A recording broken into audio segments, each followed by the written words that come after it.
Studying must be a priority. You can make all your dreams become a reality if you stop studying just when you feel like it and make it a priority. You're studying after you go out with your friends. You're studying after you've watched TV. You're leaving your studying until you're bored and have nothing to do. Then you study. You're not serious. You're not eating it. You're not dreaming it. It's not haunting your dreams at night. You pass your exams, you get to the top of the class. It will open doors. I promise you that. You've got to shut the TV down. You've got to shut certain people down. You need to optimize your life. That homework, you can get it done. That exam, you can get it done. That degree, you can get it done. But you're doing it in your leisure time. Listen to me. You're not making your studying a priority. You're not making your education a priority. There's some stuff you gotta shut down. Whatever your goals are, it can get done. You can get it done. And how will we do it? We will do it by listing our priorities. We will do it by shutting everything else out. We will do it by saying no to everything that does not apply to our priorities. We will do it by getting focused, laser focused. We will do it by waking up every single day and taking every moment of the day and focusing on what's a priority. And then, when we get to the end of the year, we will not be disappointed. We will not be defeated. We will not be destroyed. When we get to the end of the year, we will not be disappointed. This will not be another disappointing year. This will not be another year of excuses. This will not be another year where you avoid work. This will be the year that you stop half doing stuff. You stop half doing your homework. You stop half doing your exams. You stop half doing your studying. This will be the year of execution. If not now, when? If not you, who? Look, I never told you it would be easy, but it's doable. It's not going to be easy, but it will get done. Let me give you an example. This is how I did it. I turned my paper in 4 weeks early, and she sent it back to me with a whole bunch of red. I fixed it and gave it back to her, and she gave me some more red. So I fixed it again and gave it back to her, and she told me, "You don't really write that well. I don't know if you're gonna be able to get a 4.0. I said, "Look, where I come from, it's not all about skill. Let me tell you something. You will miss a lot of shows fooling with me. Your family will not get a lot of family time. You will check my paper over and over and over." I'm being real. I will not stop turning in my paper. You will keep grading my paper. And if I were you, I would help me to make the corrections so you don't gotta keep dealing with me. But if you think I'm going to quit, I promise you, I will be at your office hours, every office hour. I will haunt you in your sleep until I achieve what I want to achieve.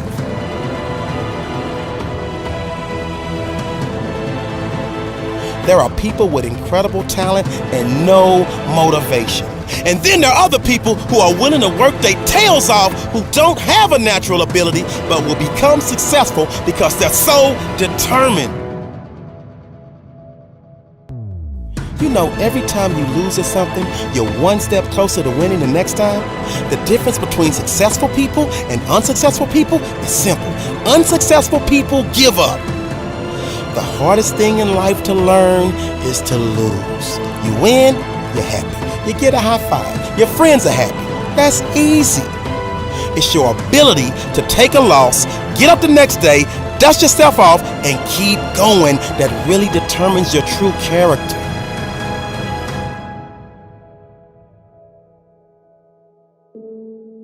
I just want to encourage everybody out there, listen to me. Your day is coming. But you gotta do me a favor. You gotta sit down and you gotta look at your life and you gotta look at the work you're putting in. You gotta look at how much you procrastinate. You've gotta pay attention and look at where you're going wrong. Look at where you can improve, and you put it all together, and before you know it, you've got the grades that you were aiming for. You've got the career you were aiming for. You've got the car and the house you were dreaming of. If you're willing to grind it out, you can get it done. He's got that beautiful cut shot that he could go ahead and hit it maybe you're at the end of this stand here with a cut and working towards the hole. Realize there is something inside of you that is never ending. There's something inside of you that is unchangeable. And that's the part of you that knows what is right, what to do, and why you're here. But you got to jump. You gotta find something within. And when you find out what your why is, you don't sleep day or night to get it. People who are running toward their dreams, life has a special kind of meaning. when you find your why, you find a way to make it happen. When you truly need something, you can find a way. And you stop at nothing to reach it. What you will realize is that you have greatness within you. What you'll realize is that you're more powerful than you could ever begin to imagine.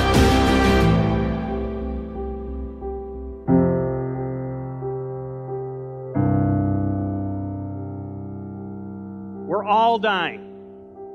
What are you dying to do? What is your true purpose on this earth? The two most important days of your life are the day you were born and the day you learned why.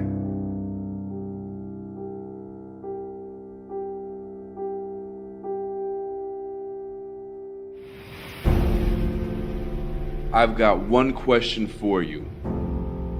If you could have your goal right now, would you take it? Would you even be able to handle it? Think about it. Really envision, visualize, think it through. What is it that you want? Are you ready for it? Have you become the person worthy of it? Could you handle it? If you could have your goal right now, would you take it? See, that's a tough question. It should be easy. The answer should be yes, I'll take it right now. Give it to me. But that's the problem. It can't be given. You've got to go out there and take it like it's yours, like you own it. But are you ready for it? Have you worked for it? Have you put the time and the energy? Have you become a person that's qualified for it? Of course, it all starts in the mind, truly believing that you deserve it, truly believing that you are capable of having it. But it takes work. Have you put the work in? Every day are you working towards it? If you could have your goal right now, would you take it? How does the achievement of your goal affect you, affect your family, affect the ones around you? Would you take it? Could you handle it? Are you prepared for it? Are you prepared for all the change it's going to bring? Because when we want more out of life, we get more of everything. We get more money, we get more impact, more influence. We also get more problems, more criticisms, more conflict, more controversy. People doubting you, people telling you you're not ready, people saying that you're not the person to be doing this kind of work, people saying that you're not the real deal. There comes doubt with that. And of course, doubt within yourself and doubt from other people who are very close to you. Are you ready for that? Because it's coming.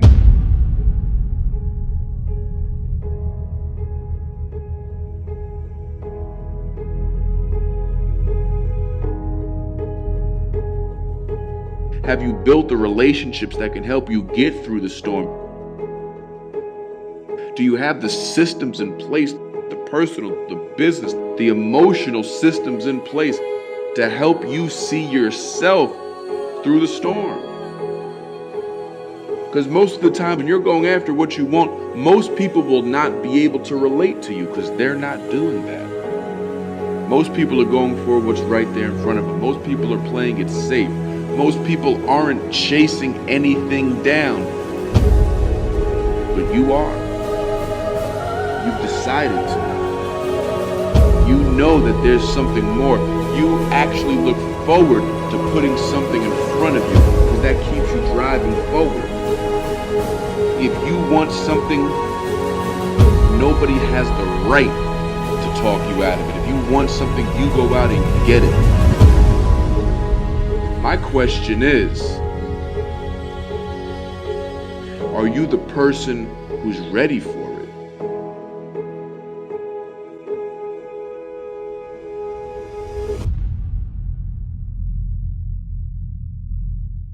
When a team takes ownership of its problems, the problems get solved. And that is true on the battlefield, it is true in business, and it is true in life. So I say, take ownership. Take extreme ownership. Don't make excuses. Don't blame any other person or any other thing. Get control of your ego. Don't hide your delicate pride from the truth. Take ownership of everything in your world, the good and the bad. Take ownership of your mistakes, take ownership of your shortfalls, take ownership of your problems, and then take ownership of the solutions that will get those problems solved. Take ownership of your mission. Take ownership of your job, of your team, of your future, and take ownership of your life. And lead. Lead. Lead yourself and your team and the people in your life. Lead them all to victory. My parents didn't have much money, but they struggled to send me to the best schools. And one of the most important things they did for me, and graduates, maybe you don't want to hear this, is that once I graduated, I was on my own. Financially, it was my turn.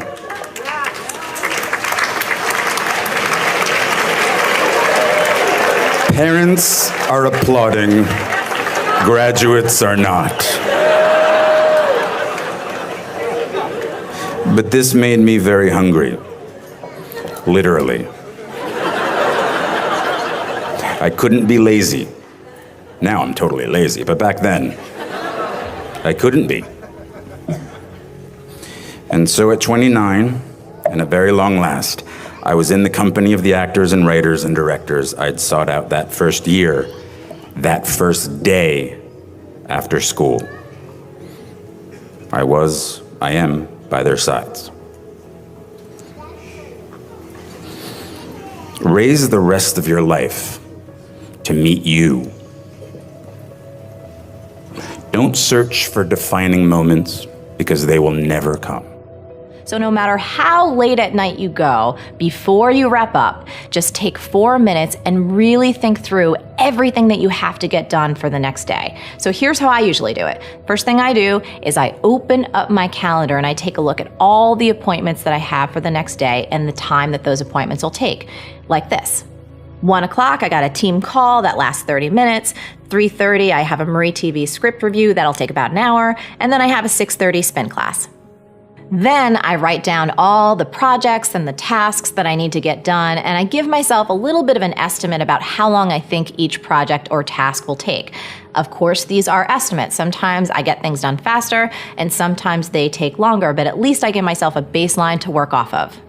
9 to 10:30 a.m., I'm gonna write a first draft of a sales video script. I'm gonna give myself about 90 minutes.